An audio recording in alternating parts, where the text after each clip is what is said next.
Welcome to another edition of the Entrepreneur Journey podcast, and I am so pleased to have Joe Arioto with me today. I met Joe probably a couple weeks ago, maybe a week ago, and wow, I am just blown away by all of his experiences in business. He has a wealth of knowledge to share with us today. We're going to dive into some of that. We're going to get to know him on the front end a little bit. He's going to share his story through his ups and downs, or whatever he wants to share with us today on the podcast as well. So welcome, Joe. So glad to have you. Thanks. Good to be here. All right. What I'd like to start out with, Joe, is tell us a little, don't dive into your story yet, but tell us a little bit about yourself, like who you are now. It's a great question. First of all, I'm a follower of Jesus. I like to say I love Jesus and I swear a little. Nice. I'm a husband of, it'll be 25 years here in May, and father of 3 children. I love anything that has to do with adventure. If adventure is in it, I'm in. Skydiving, rock climbing, ultra running, I'm in for all of it. Wow. I like a little adventure too. Off on another call, we'll go into my escapades in the desert and kind of almost getting stranded in the night in the middle I of the can't desert. wait. Sounds like an adventure. Yes. So let's dive in a little bit. Let the audience get to know you a little more. Here's a question I have for you. If you could have dinner with any historical figure, who would it be? I feel like the go-to answer is Jesus. Like I think it would be a transformative experience to have like a physical interaction with him. I think, from a spiritual perspective, we can be fed by his words. We can, be in tune with him in prayer and all of that. But I think to physically be at a dinner with Jesus would be like life-changing. So I feel like that's like the go-to answer. If I can add a second one, Yes. I come from a whole line of entrepreneurs, and it really started, to my knowledge, started with my it must be my great grandfather who immigrated from Italy to like the San Francisco Bay Area. And he was an entrepreneur, and I would love to hear his story, like what drove him out of Italy, Mm. what got him into the business that he was in. So I'd love to kind of hear the origin story of my entrepreneurial DNA. That would be really exciting as well. That would be exciting. And let me tell you, when I wrote that question for you based on just our previous conversations, I knew that you were going to say Jesus. Right. Because, and I was always like, I know he's going to say Jesus, which we could definitely explore that, because I think most Christian entrepreneurs, like if you ask them, their answer probably should be Jesus, right? Hmm. But I love that that's your answer, and I almost said other than Jesus because, but I'm Yeah. glad that. That's funny. Nice. All right, so you had talked about adventure just a little bit as we started. So when I ask you this question, I kind of know where it's going to go too. So out of hobbies and interests, like what do you like to do when you're not doing business things? So my wife and I spend a lot of time like on trail running. I'm preparing for some ultra marathons this year. We're going to do some adventures like we're going to do the rim to rim to rim in the Grand Oh, Canyon, wow. which I don't know, it's like 46 miles or something like that. So really anything outdoors related. I love being out hunting and Mm. fishing and all that kind of stuff. But really, I actually think, Doug, it's more just the act of adventure. There's this, this unknown that you're launching into sometimes. And so if that element is there, I'm in. So if anyone's got an adventure out here in Colorado, count me in. People talk about dopamine hits all the time, right? Like what Mm, drives your dopamine? For me, much the same as you, maybe not even just so much of the extreme adventure, but when I see something new, like when I experience something new, we travel a lot, and we recently went to Wyoming, and oh my gosh, God's splendor on display. yeah. Um, I'll tell you what, I live in the East, and I am very jealous of the landscapes out West, because our landscapes here do not compare to what is out West. We rode horseback on the mountains. Um, wow, it was just Where breathtaking. where So did you go? Where were you at in Wyoming? Jackson Hole, Okay, yeah, it's just beautiful country up yeah, there. yeah. So we've been to Colorado, we've been Boulder, just right outside of probably where you are. Yeah. We've been Oregon, Crater Lake. So we've been a lot of places out West, and it's hard to like rank them because they're all so amazing. So Yeah, it really is.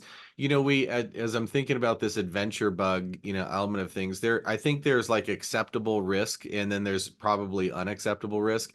A few years ago, and this was when my son was probably 17, maybe 17, around that age, and we took a trip out to Yosemite, as a mm, family. We love like mhm.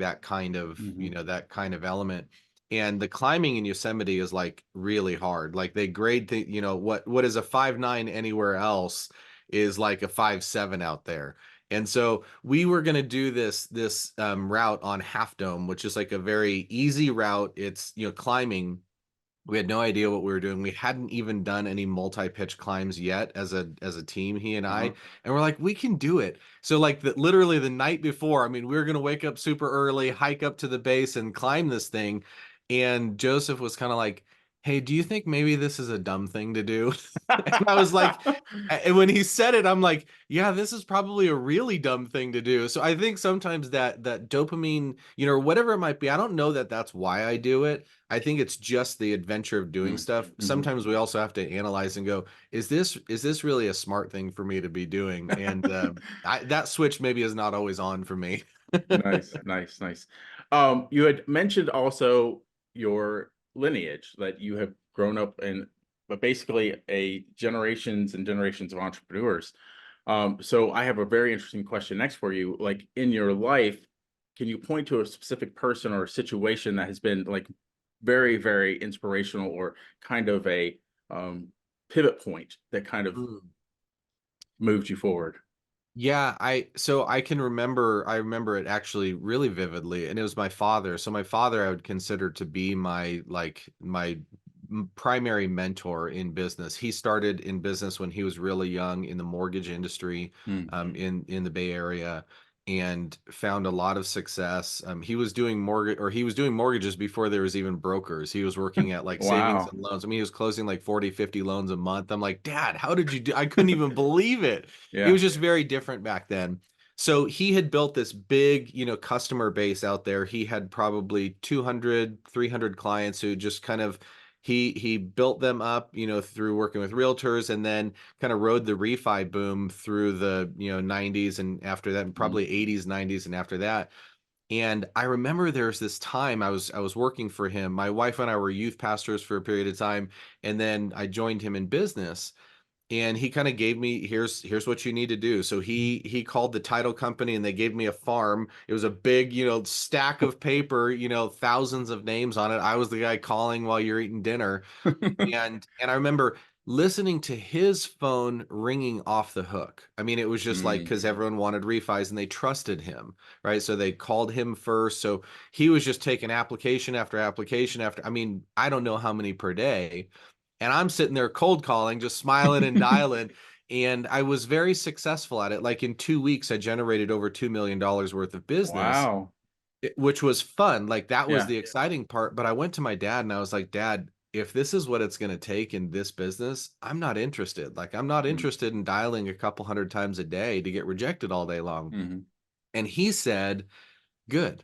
I'm glad that that's where you've gotten to. So he sent me to my first coaching experience. So I Mm. went to Southern California. I had an opportunity to work with a really phenomenal guy named Joe Stump. He had a company called By Referral Only, and all of a sudden, like, I learned like what it meant to build a referral based business and how impactful that can be for you. So then I launched a real estate division of my dad's company and had a ton of fun. But that was really, Doug, my first foray into the impact and experience of coaching, which is where my whole career Mm. went, a couple years after that. So that moment I think was really pivotal for me to go, this way that I'm doing things feels broken, or it's not exciting, Mm. or not what I want, and there is another way. And so my dad was able to guide me, in the right channel there. That I could go with so many different directions with what you just said. The simple, I'm just picturing in my head, you're over here on the phone, just frustrated, like another no, another no, and then you're just seeing the phone ring. He's not calling anyone. It's just ringing for Nobody. him, right? Right. And just the stark difference between the two is like you're in your mind, you're like, I want that, I don't want this, right? Yeah. Yeah, that's um, exactly right. That is so cool. This is a little bit of shameless plug because recently I had a book come out with my friend Danica Treble and 13 other really awesome entrepreneurs called Dear Younger Me, I Wish You Knew, 15 Powerful Letters That Will Change Your Life. So I've been asking all the entrepreneurs that come on this show this question. What would you tell your younger self? What age would you be? And what would you tell your younger self if you could? Wow, what a powerful question. I think I think looking back, my career has been like so eclectic, from owning coffee brands to coaching in real estate to working in financial services to, like, you name. I had a chocolate lip balm company. I mean, it was Wow. just like you name it, like we've done it. And I think because my personality is so like adventurous, adventure kind of Mhm. at the core, love starting. I'm very good at starting things, and I need to develop teams to support me. I think that would probably be the advice that I would give myself at a younger age. I don't know what age that would Mm. be. I wish I could think of like a specific time, but my younger self, what I would say is be focused on what you're really good at, which is starting and inspiring and motivating people, and be focused on building teams and be patient. Let that process work itself out. Oh, wow. Yeah, that's so powerful.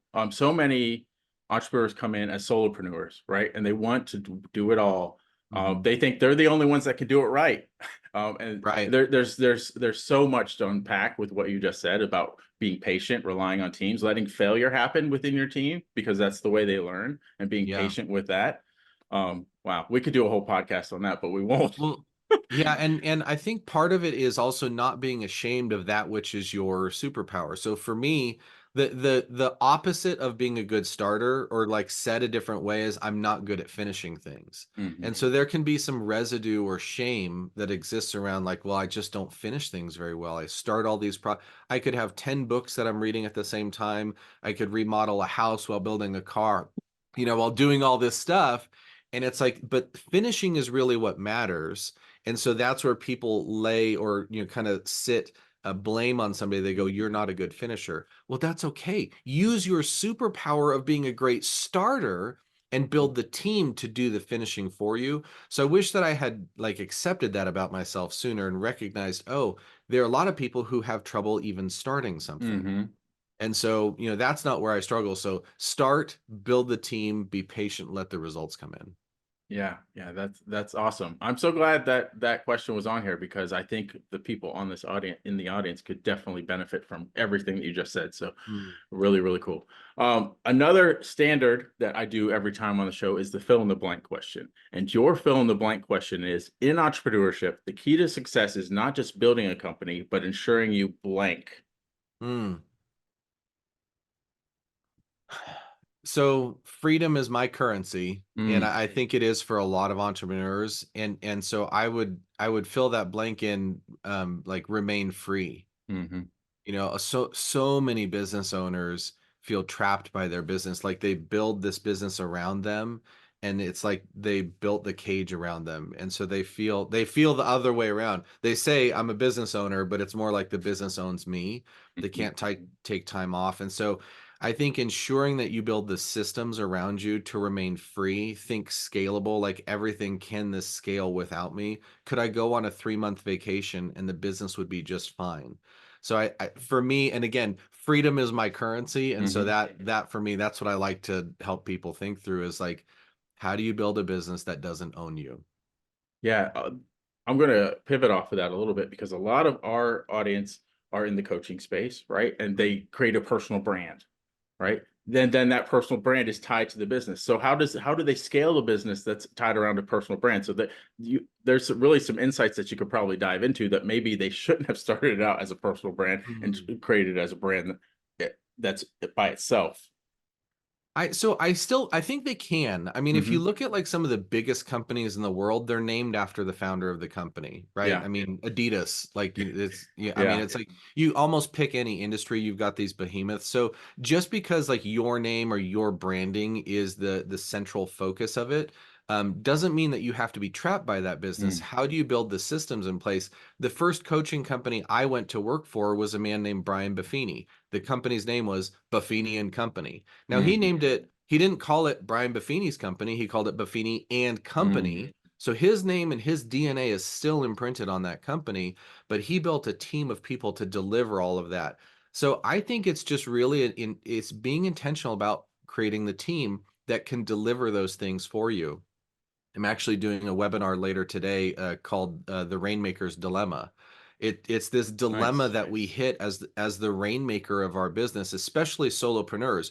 And it's to fast ramp up because we know how to present what we're doing. If we create a good offer that hits in the marketplace, we go, present this to people, we sell it, we then start fulfilling upon it. Usually the first thing that we do is hire people to help on the fulfillment side. So Hmm. now we're the rainmaker and we're managing a team to help deliver. And it's really difficult if you have complexity in your sale, if you have multiple offers in your sale, those types of things makes it very difficult to build a sales team around, which that's most of my background is building building and leading sales teams. And that's where I think most people that's the first point that they get stuck is they hit a plateau where it's like now time up against time and I Hmm. don't have enough hours in a day to continue to doing selling, continue to lead the team. And so not only does your income hit a threshold, your company valuation hits a threshold, you're now tied to the business and can't extract yourself from it. So I think systems like, if you're familiar with EOS, Hmm. systems like EOS or scaling up or any of those become really, really valuable to helping you think through, how do I have a team that helps me deliver on all this? What are my processes? What are my procedures? So I think it really starts there, Doug. If someone's experiencing the rainmaker's dilemma or what I used to call the founder's trap, like your first step is document your processes and then make them in such a way that you can train somebody and then find someone who's good and give the reins to them. Yeah. Um, if I just want to explore this even more, if that's all right with you. Yeah. So a lot of times, just in the coaching space, we build a personal brand, and then on the client side, they're expecting to meet with the expert, right? With you. So I think you kind of just hit it. It's your frameworks, it's your processes. It's they're still kind of meeting with the expert because these frameworks and processes have been passed down to the team members who are helping you fulfill those frameworks and processes that were brought on by the primary expert. Wouldn't you say Right. that's the way to Yeah. scale that? Yeah, for sure. And like, for example, so I worked for two gentlemen. Brian Buffini was the first one. People would go to his events. He works in the real estate space. Anybody who's thinking about in real estate, like you got to check out Brian Buffini. I think he's got the best stuff out there. They would go to his event. He would be speaking, right? He's winning them over. He's got that influence on people. When they sign up, they don't expect they're talking to Brian Buffini. No one's going to Hmm. be able to afford that. They just Hmm. literally it's too much, right? Yeah. So they know that they're working with a coach who is implementing a system. And this in the coaching industry, Doug, I mean, this is where it's become such a not a fad. It's like there's so many people in the coaching industry. I started out when I was really young. I've got somewhere around 23,000 hours of individual coaching consulting experience. And I say that just to say I've seen all of it. I mean, I've walked people through the hardest of times, the best of times, all of that.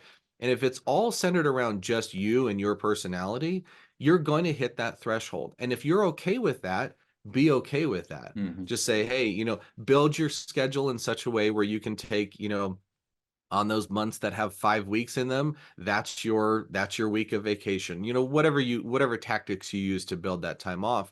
But if you're going to remain the central figure, you're going to build that cage around you, and you've just got to acknowledge that that's going to happen. If, however, you're coaching a system, that is something that you can still be that figurehead, you can still be the face, you can still be the one generating all the content and posting and all of that. But the expectation is not that I'm buying you or your time, it's that I'm plugging into your system, and you've got a good team that can deliver on that. And the second man that I worked for, Bill Backrack, same thing. His company was Hmm. Backrack and Associates, right? Amazing man, and I learned a ton from him. But he was really good at systems. Like that was what he had. Nice, nice. I think the audience just got a lot of value from that too. So thank you. I'm glad that we kind of went down that road. You've already shared a little bit of your story in bits and pieces of some of your answers, but now I'd really like to dive more into your story. And you can start us anywhere you want to. You can start us at the beginning. You can start us in the middle, but kind of just tell your story and what you think would be most valuable to the audience. Hmm. I so I think, yeah, where to start that? There's so much. I mean, I feel like it's been a couple of decades of, exploring things and learning a lot. I think spending time in the coaching industry is really interesting, or consulting industry, because you learn from a lot of other entrepreneurs. So I'll start at the beginning. So I started Okay. out, my wife and I were youth pastors. We got married after our junior year in college. We were youth pastors together for a handful of years at different churches in Southern California. When I felt this calling to go into business and explored that with my dad, started out in mortgage, then went to real estate, and then fell in love with coaching, and that kind of became my passion. And in and amongst all of that, there were these opportunities to either buy businesses or start businesses that I did. And I think sometimes that creates a little bit of a diversion of focus. And that's where, I we all have the same amount of time. It's not about how much time you have, it's what you're focusing your time on. And so as I, bought a coffee company, bought a lip balm company, we had a t-shirt company. I mean, like, you, again, you name it, we've tried it. But then it kind of came to a head in my coaching career, where I was going to launch into the financial services world. I got my Series 65 license, and had a really, really amazing and very generous offer to join somebody in business. And literally in the middle of the night, God woke my wife up and said, because she had applied for this position at a international nonprofit organization, God woke her up in the middle of the night and said, "You're accepting this position and you guys are moving to Denver." And Doug, I'm telling you, 9 days later, we were in the moving van. I shut everything down that we were doing. We were renting our house at the time. We were able to get out of that lease. We secured the house that we ultimately ended up moving into on the route to Denver. I had Wow. never even been to Denver before. And so I think there's this element of like, are you listening to what God is telling you to do? Are you really in tune with his voice? And if you are, you can move forward in confidence in things that might feel risky or like an Hmm. adventure. Can you move forward in confidence because you know that? And my wife was really, really clear that that's what God was calling us to do. And so I was excited to go along with that. So then I spent some time working in foundations, so helping really affluent families learn how to give more efficiently. This kind of capitalized on some of my financial services Mm. knowledge. And then ultimately, my last company I started, called Metagrowth Ventures, with one of my best friends, Josh Hirsch, who's still running that company.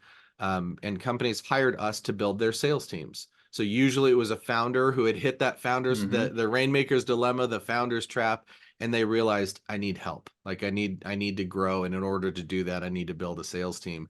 So they would hire us. We would come in. We'd build their, all their scripts, all their processes, all their cadence, everything that they needed. Then we'd go hire salespeople. We'd onboard them, coach them, train them. Ton of fun. We hired over 1,000 salespeople in the Wow. span of 4 years. I have no idea how many tens of millions of dollars worth of sales, happened on the back end of that.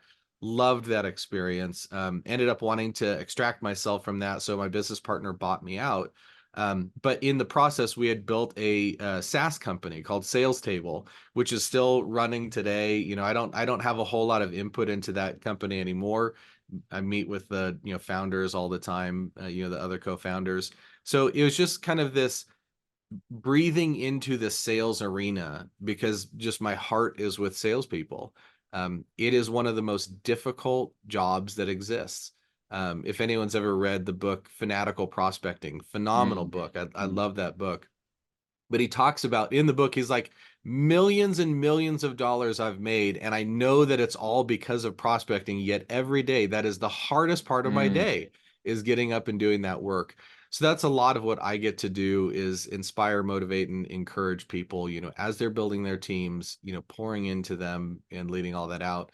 Um, all of that to say, sold my company with Metagrowth Ventures, partially exited Sales Table, and then launched into what I'm doing today. We actually just launched a new brand initiative. The company is called Terra Firma Business and Mm. Financial Consultants, but we're launching a new brand called the Free Founder, and it's really Oh, exactly what it sounds like. It's, how do we set business owners free so that they own their business, not the other way around. So anyway, it's been a long journey, tons of wow. fun, and yeah, thanks for asking. Yeah, nice.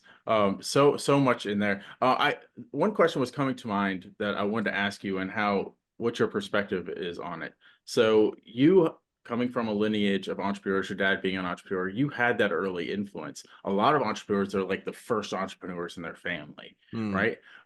So you had that value of knowledge. So how pivotal do you think it is when you're a beginning entrepreneur, to go and find that entrepreneur mentor, find somebody that's kind of been through that part of your journey, right?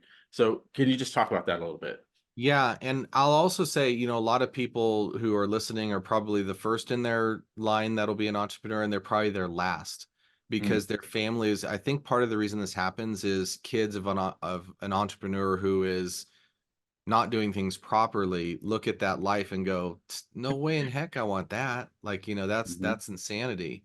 And so I think it's really important to do it right. Finding good business owner mentors who have done it right and asking for their input and listening to what they have to say is really, really valuable. As I was growing my last company, we had a span of 6 months that we grew by 1,004%. wow. And one of my best friends and mentors said, Joe, if it's built fast, it's not built to last. And it was really interesting because I didn't want to hear that at the time. It was really fun, like seeing that much growth. We grew to all of a sudden our payroll was, approaching $100,000 a month. We had a great team, that was executing on everything. But there's some things that only time is going to unveil it to you, or a mentor who's been there, done that, and can share that wisdom. So find those people and listen to what they have to say. I did not do that. I did not listen to what he had to say. I'm like, that's great, but we're different. Of course we Mhm. are. Yeah, yeah, yeah. The it happens to everyone. It's kind of like Right. this is just how this is just what happens, right? So yeah, really, Yeah. really cool. The other part of your story is when you were venturing out to Denver, you didn't have all the answers, right? But you just relied on God. I find that awesome, and so many times fear grips us as Christian entrepreneurs when, Mm. even though we know that God is calling us to do what we're called to do and move forward. So I I I guess the question that I'm asking, is, was there a process? Was there anything that you kind of went through to kind of validate what was going on at that moment? And like, even though you didn't have the answers, like was it just proceeding in faith? I think it really is more of that. Hmm. It was, and again, my wife and I have such a great relationship. Like we rely upon one another. She is my best friend in the whole world. Like we're just doing life together, and it has Hmm. always been that way.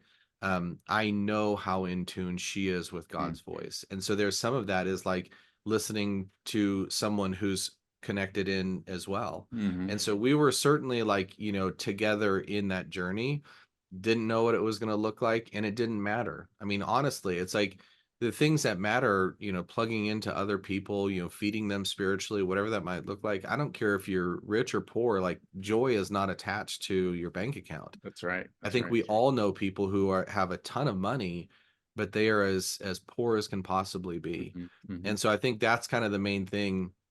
I'd rather be tapped into God's voice and what he's calling me to do than anything else. And with that, like anyone can feel that sense of confidence. And then sometimes it becomes like self-fulfilling prophecy. It's like, I know what God is calling me to do, therefore I move forward in faith. Look at the story of Gideon. Hmm.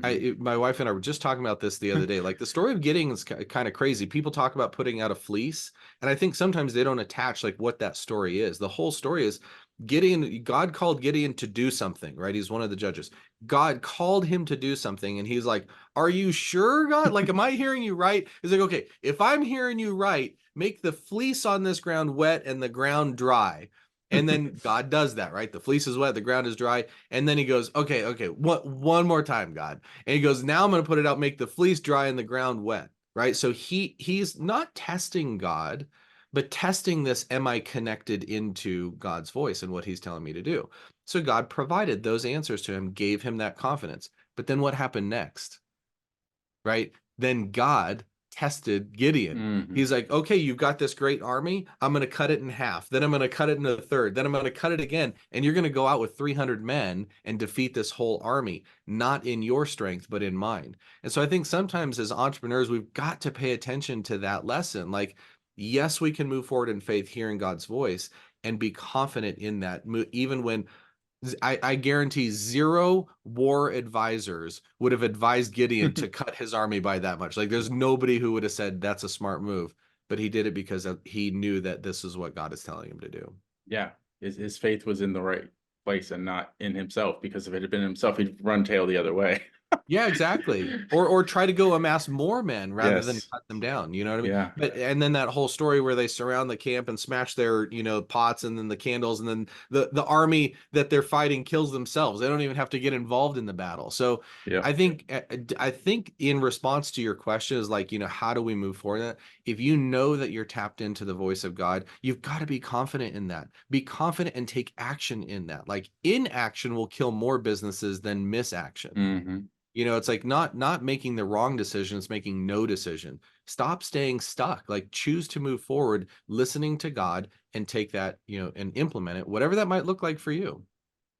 Last question on this series of questions before we go into the others, because it's just fascinating. The relationship with your wife, I think that's, let's touch on that, is you both being in tune, right? And having your wife and you being an advisor and her being an advisor back to you. Can you talk a little bit about that? Yeah, I think we got some premarital counseling when, I mean, we were young when we met, and we were married at 21 years old. We had our first kid at 23, but we had really good input into our lives at that moment. And there were a couple of things. One of the things that stands out, and as pertains to this conversation, they said, what do you do when both of you have a kind of an opposite desire? She wants to Mm, do this, you want to do that. And, in the traditional Christian sense, it's going to be like the man is going to make the mm, decision. The man is the head of the household. And I understand that. And there may come a point, we've been married for almost 25 years. We've never come to the point where that has had to be the thing. What they said is, if Mandy feels this way and Joe feels this way, you then rate how strongly you feel mm, about that thing on a scale from 1 to 10. You both have to be fair in this. You can't mm. always score a 10, right? It's like, well, she's always a 10 and I'm always a 7. She Yeah, always wins. But it yeah. literally comes down to how important is that thing, and you pre-agree to go with the person who it is more important to. So if Mandy's at a 7 about something and I'm an 8 about it, we're going to go with my decision. If and vice versa. And we've only had to use that a few times in our marriage, but it has really worked out very well. So I think, having that, are you both in tune with, what God's telling you to do? And if so, like, how do you come to a good decision without one person always feeling like they have to compromise or whatever it might be? So again, I preface that whole thing by saying both of you have to be level-headed and fair. If Yeah. you're married to somebody who's manipulative, or anything like that, it's probably not going to work for you. But, It it's a sound strategy, though. It sounds like the right way it's to go. worked really well for us. And open communication, right? There have been times when I think that's the biggest key for entrepreneurs, is being, especially if your spouse isn't an entrepreneur, right? Is probably having more open communication, because they need to be in tune with what's going on with you and your business. So Right. so cool. All right. Thanks for sharing your story. Now Yeah. we go into the secret question. What is the secret to holding a team accountable to getting work done? I think this can be very valuable Mm. for everyone listening. Yeah, that was my title for a long time, was an accountability coach. That's how I started in the industry of coaching. That's my last position, before starting my companies, was an accountability coach. And it was probably, they talk about the 10,000 hour rule. I think if I look back, it probably was about 10,000 hours into my coaching career that I had this epiphany. And the epiphany was, even though my title was accountability coach, the epiphany was, you can't actually hold anybody accountable. I mean, that's the truth about it. There's no Uncle Giuseppe who's gonna, well, there Mm. probably is, but there's no Uncle Giuseppe who's gonna come bust your kneecaps if you didn't do what you said you're gonna do. And so I had this realization, and I saw another coach who I respect, posted something about this, and they posted, while I can't hold you accountable, I can hold space for you to give account. Mm, And that was this real, like moment in my career that became defining moving forward. And it's really putting the onus of responsibility on the person who's being held accountable, that this is about you, this is not about me. So like if you're a manager, managers are kind of notorious for this. You've got your KPIs that you need to hit, and so you're driving your team to hit those KPIs. So how do you hold them accountable to do that? Put the onus on them. Now you actually do have a little bit of, you've got positional jurisdiction where you can mm, fire them if they don't do their job, but very few people do that. And so I think it's really like clear cut KPIs. What is it that you're tracking? And I look at things like measure macro, but track micro, meaning like, if you're working out, don't weigh yourself the day after you work out one time. Like, what do you think that's going to do? The scale is going to look the same, mm, but you can track how many miles did I run? How much time did I spend lifting? How many calories did I eat? Track micro, but measure macro. And I think if, for anyone who's a manager or owner, or, owner of a company who's got a team, that they're managing, don't make it nebulous. Like be really, really finite in what you're tracking and expect it every single day. I think that is one of those, it's not even a secret. It's just like track it. I think Peter Drucker said what gets measured gets managed. mm, mhm, So measure and track daily, have that expectation with every one of your people. Um, and then review that on a regular basis. I like to do that bi-weekly. So every other week, I'm going to get together with my employee. We're going to pull up their tracking sheet. I look at, and there's really four parts to an accountability call. And this, I would call this kind of my magnum opus in the coaching career. After all the time that I've spent doing this, a great coaching call comes down to accountability coaching call comes down to four things. First step is review what they said they were going to do. So pull up that list. There should be a list, and it's not story time, just the facts, Jack. mhm. Tell me, Yeah. did it get done? Did it not get done? If it didn't get done, we can set up another time to talk about how that happened, but create this like hermetically sealed case of like, Mm, these are the four things that are going to get done. Inescapable accountability. That's what you want to create. So in this session, first review what they said they were going to do. Okay, that's really simple. Two, review, if they're a salesperson, you're going to review their pipeline and their activities. So what are the proactive activities that you're doing? Calls, emails, personal videos, whatever it might be. What's the activity that they're doing? Review that. They should be tracking it daily, so you should be able to look at it. Third is review their calendar. So have them pull up their calendar and show you what they're doing with their time. That's pivotal because, people, and especially with the volume of remote workers there are now, like, it's how are you investing your time? mhm, And then lastly, the fourth step is what do they commit to do prior to the next call? And this it's easy to continue to ask the question, what else? Much harder for them to fulfill on that thing that they say after you say what else. So the expectation when they commit to these things is these will get done. Hell or high water, these things are going to get done. So that when we come to the next session and we review that the things that said are going to get done, they all got done. So that's kind of the secret from what I have wow. found in my coaching career. You can't hold someone accountable, but Mhm. you can hold space for them to give account. And then here's this 4-step protocol to a perfect accountability session. Yeah, it seems like there's a lot of self-evaluation from their side on in that approach, which is really, um, yeah, it might make them feel um, guilty, right? But at the same time, empowering, Yeah. because they're like, okay, now I see where I'm falling short and where I can improve. Yeah. So, And it doesn't take very long for that inescapable accountability to take impact because they're going to start seeing, oh, I need to either correct my behavior or I'm going to be out of here. mhm, And you as a founder or as a business owner or as a manager, you've got to have the wherewithal to say, I've created this clarity for you. If you mhm, choose to live outside of that, we are going to put corrective action in place. Those, hire fast, fire fast. If they are yep, not living up to their end of the bargain, like and salespeople, like if you're, that's really my specialty is salespeople, notorious for selling themselves into a position and then falling flat. Don't let that time pass. Like keep it really, really tight rein. Now, that doesn't mean, again, measure macro. So mhm, if that means that deals aren't closing, well, maybe that's just a sales cycle thing. Maybe Hmm. that's a training thing. Like you haven't gotten good at training salespeople. Are they doing the activity? So Hmm. that's where that micro tracking, like if they're doing, I'll work with a salesperson for a really long time if they're doing the activity that I think is supposed to generate the results and that they've committed to, even though the results aren't there. That's just an inevitable thing. If they're adding value in the world, they're eventually going to close deals. Yeah, very, very true. Very, very true. Awesome, awesome. Um, so what, in your opinion, are the essential elements of a strong business foundation, and how do you guide entrepreneurs in establishing them?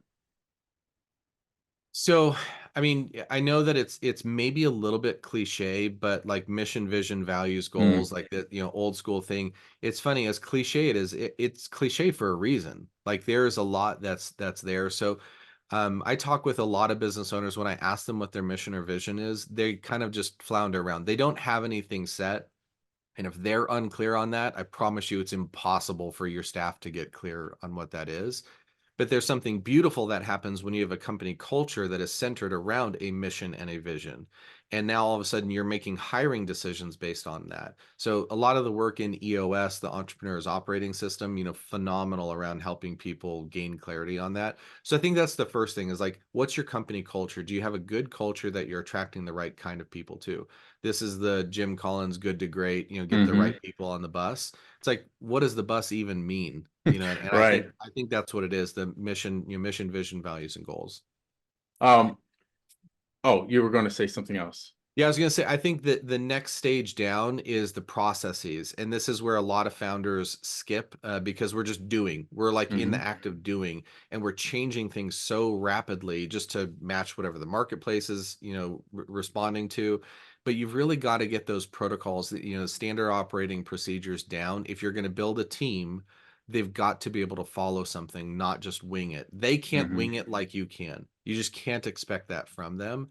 And so having those processes and procedures, obviously we talked about accountability. So layer in the personnel, layer in accountability for your personnel so that you can be an effective leader, entrusting them with something and then validating that it's getting done. And then I would say lastly, that element of execution, and you touched on this earlier. It's like actually give them the reins and let them fail. Like, just like you would, or just Hmm. like you probably already did, you went through that iteration. Let them go through that journey to mastery, for what you're doing, but just make sure you've got a clear path for that. Hmm. Yeah, awesome, awesome. Yeah, SOPs, very, very, very important. One thing I want to touch on there, back to the culture piece, in a growing remote world, right, where so many jobs are remote. Just give me your perspective, or how best you can answer this. How best you keep culture, because culture was a lot easier to keep when it was all inside a building, right? So Yeah. how best do you keep culture in a remote workforce? That's something that you have to be really intentional about. So like the water cooler talk is kind of gone. And there's Hmm. actually there's a big issue that's being created right now that I don't think we're going to feel the impact for probably 5 or 10 years. A lot of what actually transmits like training happens not in meetings but surrounding meetings. So back in the day, when I mean, nobody worked remote. There was no remote work. It was like very difficult to do. You'd maybe have one employee who's calling in by phone or whatever, but it was very rare.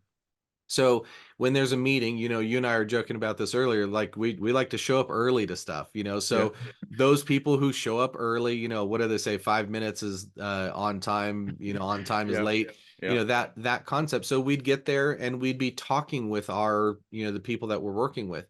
And I'd ask a question of a mentor, like, hey, this just came up. That is gone. That Hmm. doesn't happen. Like, Zoom meetings, happen and then they end, whoever's in charge of it closes it out, so that bookend time with people is missing. It's Hmm. that water cooler chat where real knowledge gets transferred, not in a formal setting of a meeting.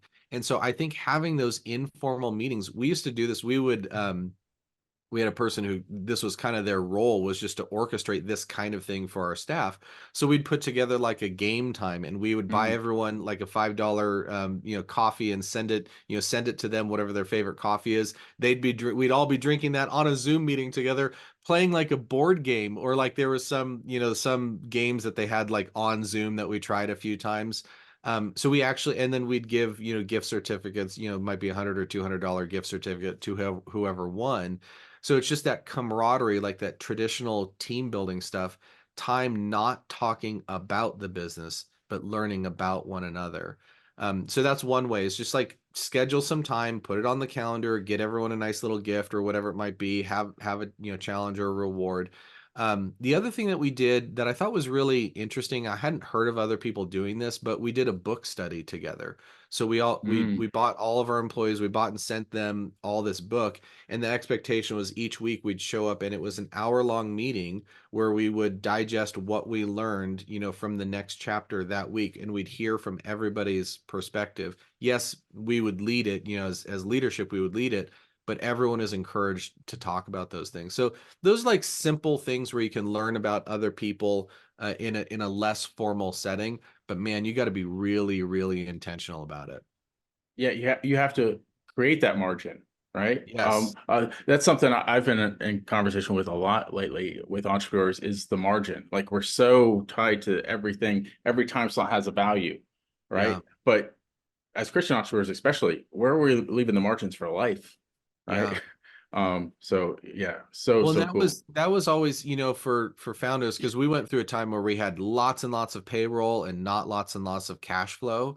And so I would be sitting there, and I'm as like relationship driven as you can possibly get. Like I just love people, for whatever Mhm, reason. And I remember sitting there, and I had 19 people on my Zoom screen, and I just cha-ching, cha-ching, cha-ching, like every minute. I'm like, that was a $2,400 meeting, and I don't mhm. think we got anything accomplished from it. And so I think sometimes you really got to analyze, like, what does my financial performance look like for my company? Am I overstaffed? Am I Mm. understaffed? Like, are people overworked and I'm understaffed and I have profit that I can pour back into that? Or the really tricky one is like, I've got people who are overworked and underpaid, and we don't have profit to invest in that. That's where you've really got to start making some hard decisions. That seems like one of the trickiest things with business is staffing. Mm. Because if you're overstaffed, you're going to go out of business if you Right. don't do something about it. If you're understaffed, probably also, people are going to quit, people are going to burn out, you're going to go out of business. So Yes. that is crucial. Yeah. And making hard decisions sometimes means like letting these people who you love, that you've poured into, letting them go, because the company's not going to survive. I think if you have a winning culture, winning means profitable. It Hmm. means that you're generating enough revenue for everyone to live. And I think that's where I think sometimes entrepreneurs can really get wrapped around the axle is I've brought this is part of the cage that we build around ourselves is I've brought these people on. I'm responsible for their life, for their Hmm. livelihood, all of this. Then if you start feeling like you're failing them, and you're digging the hole deeper, so we take out loans for payroll and things like that. Like I know there are people who are listening who are probably going through this right now, and the truth is you have to make a decision internally that it's like you got to put your oxygen mask on first. Hmm. Right. So if there's no oxygen flowing to you, yes, you can help people for a period of time, and then you're going to pass out and die. Right. Yeah, So yeah, you've got to make the smart decision that's sometimes hard emotionally, and you've got to cut staff where you've got to cut staff. You've got to hire where you've got to hire, but don't sit there in delay mode. It's like, again, that indecision will hurt you more than a poor decision. So move yeah, forward. yeah.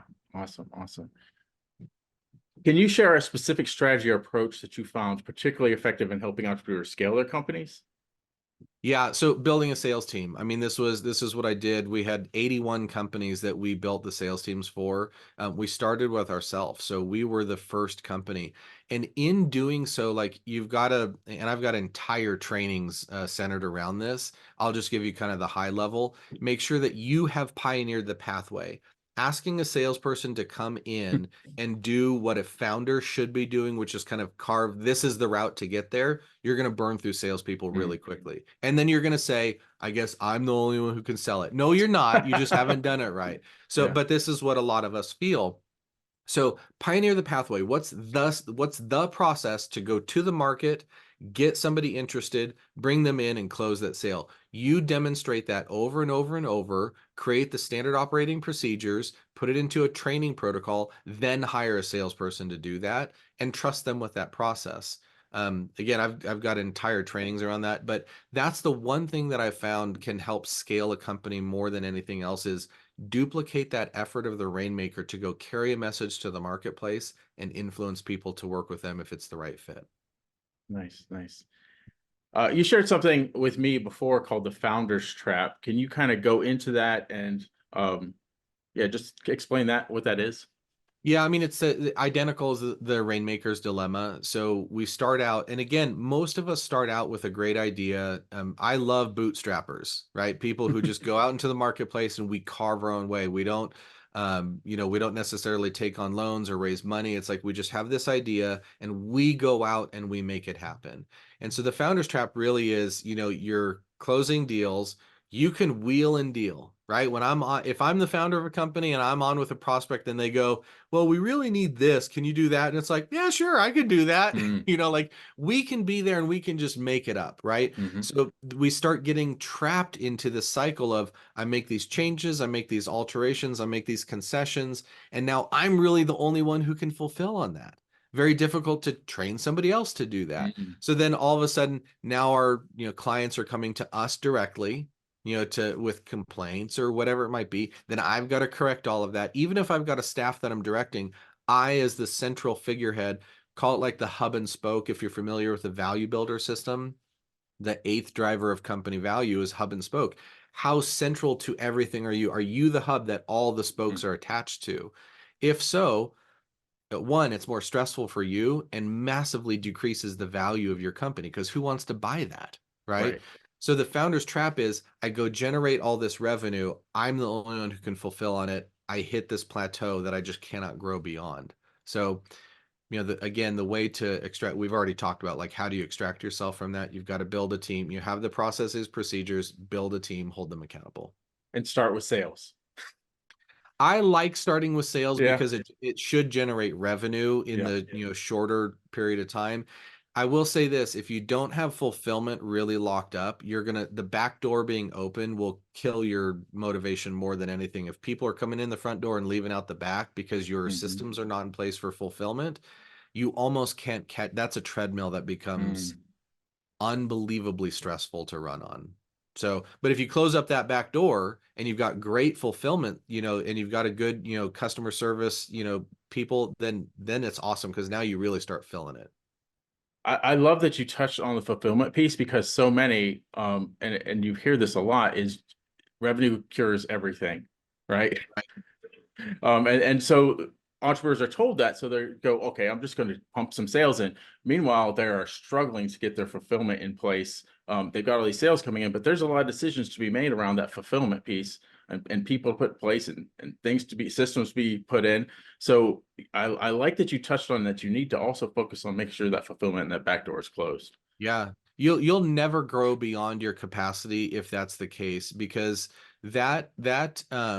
and I think it's a real disservice just to say, hey, I'm going to sell my way out of this. It's what we naturally, most of us just naturally go to because it's that rainmaker activity. It's near immediate impact, Hmm. something I'm highly skilled and adept at doing. So then I just want to go do this thing. I just want to go sell this. I want to sell this. I'm going to sell something else because I need that cash because I've got bills that are coming in. I've got payroll that's going out. Like we lean into that activity when we really need to have a bigger picture. It's can I build a system? And this is more than anything what I would encourage if you're thinking about building a sales team, yes, build a sales team, but build your sales systems. If your sales systems don't exist, you are going to exhaust yourself because you're going to go to the marketplace and you're going to find a mediocre salesperson. You're going to bring them in. They're going to do a quasi okay. They're going to do an okay enough job to keep them.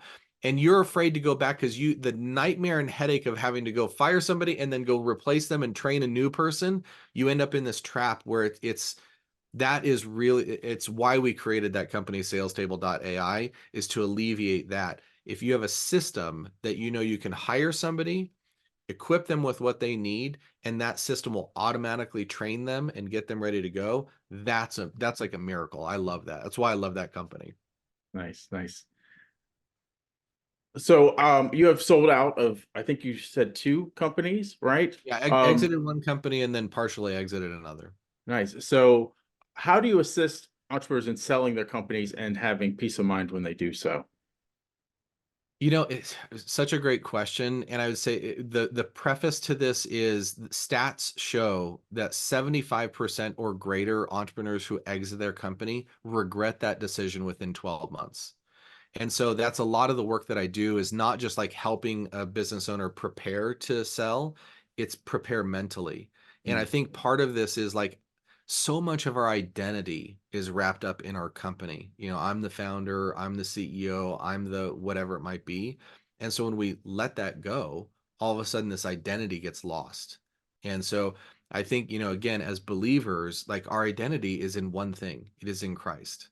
It is not in I'm the founder, I'm the leader. And so therefore like we can approach things a little bit different. So people of faith, I have a very different conversation with them than I do somebody who's not.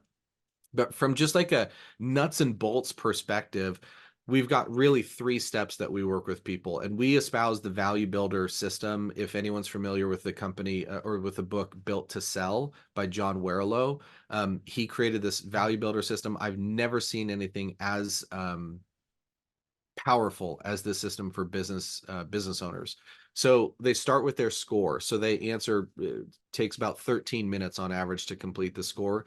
That gives me about a 30-page report that I then create this assessment where it's like, okay, now we're going to look at where you're weak in the 8 key drivers of company value, and we'll create freedom for you. We spend that time. I'll invest up to a half day with somebody just going through that assessment, helping them lay out their plans. And then the last step is the engagement. So there's 12 modules that we take people through to increase their company value, preparing them to exit.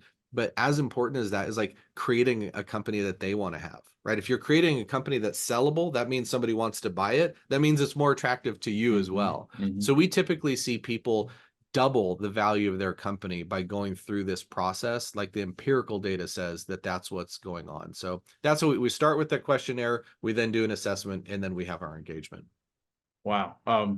Thank you so much, Joe. I like to think in my mind there are like certain interviews that I've had that are rate top 10. This is definitely top 10 as far as the value that has been delivered, and I've done over 100 interviews. So I thank you for appreciate all the value that you've given the audience. Lastly, I ask all. Well, first let's go here. Where would you like people to go find out more about you, what you have to offer, that sort of thing? So where can people find out more about you? Like any of social media, like LinkedIn, I have a heavy presence on LinkedIn. Just look up Joe Arioto on there. We do have this new brand that's coming out. So by the time this comes out, we'll probably have our website in place for thefreefounder.com. So thefreefounder.com is where people can go to find out like on the business side. Okay, well, I'll put those links below in the show notes or in the description if it's on YouTube. So be Yeah, that'd sure be great. to check those out. You can connect with Joe on LinkedIn or go to Free Founder. Is that Free Founder? The Thefreefounder.com. thefreefounder.com. Those Yeah. links will be below. The last question that I ask all entrepreneurs before we leave is, are there any parting words of wisdom that you would like to pass on to anyone that's listening? Hmm. I think embracing the entirety of your journey as an entrepreneur, like knowing if you're probably familiar with the story of 3 feet from gold, from Think and Grow Rich. Yeah. That to me is like that is the heart of an entrepreneur, and that story is so phenomenal. The For those of you who don't know, there's a story in the book Think and Grow Rich about this guy who bought a mine, started making money from this mine, pulling gold out of the ground, and then lost the vein, and ended up, long story short, had to sell that mine for pennies on the dollar. And it ended up ultimately becoming one of the most profitable mines in the entire country. Is actually here in Colorado. Wow. And Doug, I don't know if you know the back end of that story, but this guy who sold that mine ended up going into the insurance business. And what Oh, he recognized, he literally was 3 feet from picking up that vein again, 3 feet from gold, right? And so he ended up becoming one of the most profitable insurance brokers of all time because he took that lesson of failure and just decided, I'm never going to quit ever again. And so I think for anyone who's listening, like sometimes we find ourselves in the highest of highs and the lowest of lows. The only way to fail is to quit. And if you do Mhm. not quit, you're going to find the path.